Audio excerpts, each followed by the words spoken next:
Hello and welcome to the Huddle. I'm Tim Gross. That's John Walk and Keith Schweigert. Guys, there are 4 Lancaster Lebanon League teams left in the District 3 playoffs.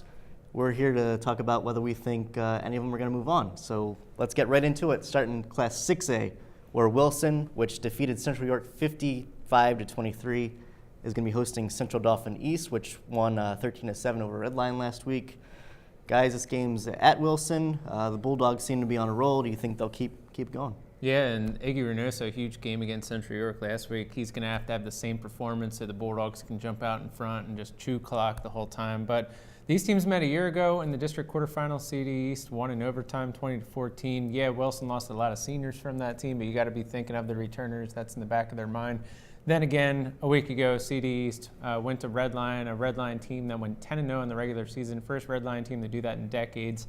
Had some pundits saying Redline had what it took this season to go on and win a district title, and CD East went out there and won 13-7, holding a Redline team to 7 points that was putting up nearly 40 points a game. Plus CD East is a really talented quarterback, 3-headed monster at running back. I just think this is the end of the line for Wilson. I'm taking CD East this week.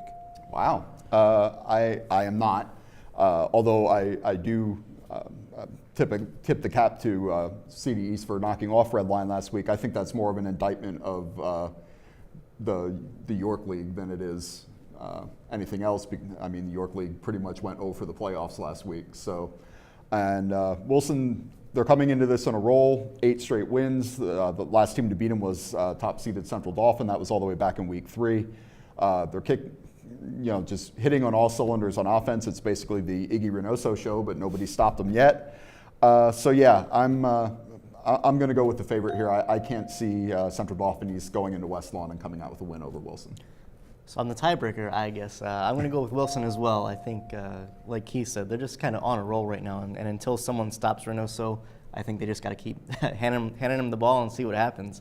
This obviously CD East did knock Wilson off last year, but I think, like John said, the Bulldogs have that in the back of their minds. And Wilson has played some tough, tight games this year, and I think that's kind of the difference that we've seen so far from these Bulldogs, that they can win those close games and make something of that. So I think they'll move on and reach the final.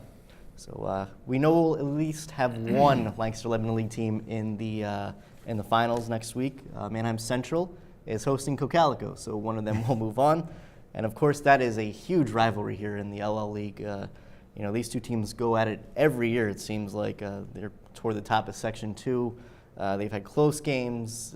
Most notably, the most recent one was Cocalico's 28-14 win a few weeks ago. Guys, do you think Cocalico does it again, or do you think Manheim Central gets some revenge? Yeah, and that Cocalico win was back in week 5. Interesting note, LNP hosted a meet and greet out at the Manheim train station earlier this week. The 2 or 3 Manheim folks who I talked to out there made sure to mention that Cocalico lost. They have not forgotten about it. And case in point, the main arguing point there, they recalled that 4th down touchdown pass with 5:44 left that was instead ruled incomplete by referees. Barons fans are not happy about that. I got to think the players are not happy about that. This game is going to be in Manheim Central. The Barons have had 6 weeks now to mull over this game. I know after their regular season game in week 10, they even talked about, hey, there's a chance we could meet Cocalico in the second week of the playoffs, and here they are. So they're very much looking forward to this. I got to think this is a revenge game. I'm going to take the Barons, and I don't know. I'm going to think it's going to be a double-digit decider there. We'll see. I mean, it is, as we've said, probably the best rivalry in the league, certainly now, and going back probably 7 or 8 years. I mean, every year it seems like these two run into each other with one or both of them gunning for a section title. This is the 5th time they met in the District 3 playoffs, and Cocalico has yet to beat Manheim Central in the playoffs. Central is 5-0. The last time they played was in 2013 in the semifinals. Central won that game, but lost their starting quarterback to an injury, and then went on to get stomped by Bishop McDevitt in the championship game. But if anybody's going to beat them, it's going to be Cocalico. They are the only team this year to hold Manheim Central under 30 points, and I don't know that it's going to happen again, though, because Cocalico, to win that game, pretty much played a perfect game for them offensively. They got a couple turnovers, and of course, even with all that, they still needed that controversial play at the end to maybe come out on top. So I think Central's got some revenge in their mind. I think they're going to do it. I think it might be a little bit closer than what you think, though, but just because it's Central Cocalico and it always seems to be. But yeah, I like the Barons.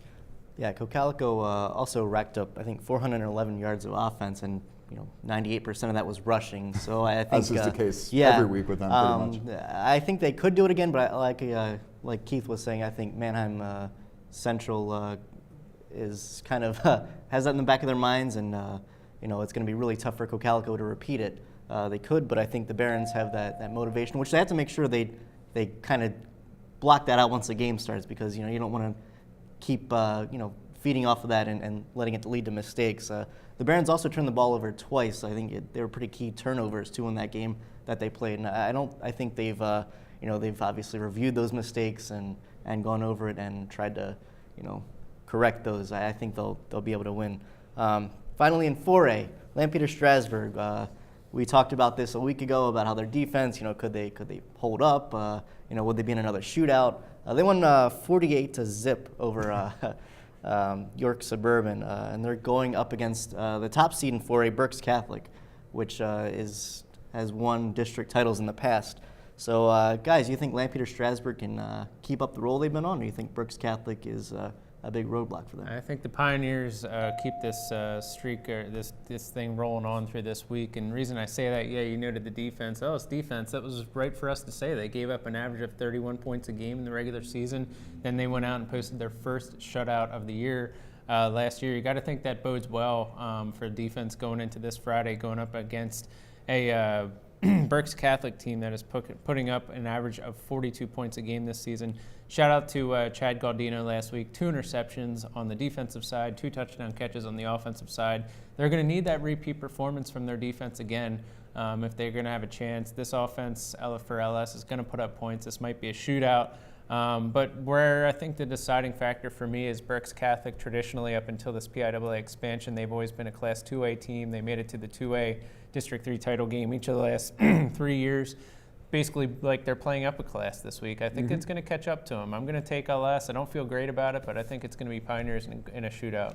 Yeah, I mean, I can see where you're coming from there. I think there is a path to victory for LS, to use a election term, but it almost has to be a shootout for them to win. Like I don't know that their defense can completely shut down Berks Catholic.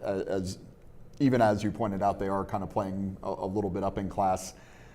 Defense has struggled. I mean, I know last week they really did stand out, and hats off to them, but I don't know that they were up against a team that's going to bring the firepower that Berks Catholic has. So, yeah, I mean, if it's a game where it's a 38-35, 42-40 kind of game, sure, LS might be able to get it, but I just think Berks Catholic has a little bit too much for that defense. Again, kind of coin flip game for me, but I'm going to take the Saints. Yeah, I agree with Keith. I think Berks Catholic has a lot more firepower, and like he said earlier, the York League might not be as indicative of a team's strength as we might have thought going into the playoffs, based on York Suburban's performance and just how it shook out across the whole league in the playoffs. So I think LS takes this one, I think Berks Catholic takes this one. Sorry, Lampeter-Strasburg, but those are our picks. And Keith, you're going to be at Cocalico Central. I will be. We'll be doing live updates from the game there and updating the other scores across the district as well. All right, so look out for that and follow plenty. At Lampeter-Strasburg, the Berks Catholic game, while we're at it. There you go. Where are you at? I will be watching at home. Getting ready for the Penn State game that's Saturday. right. You have to work Saturday. So those are Nice. our picks. Be sure to check them out on LancasterOnline.com and follow us throughout the football season, however long it lasts.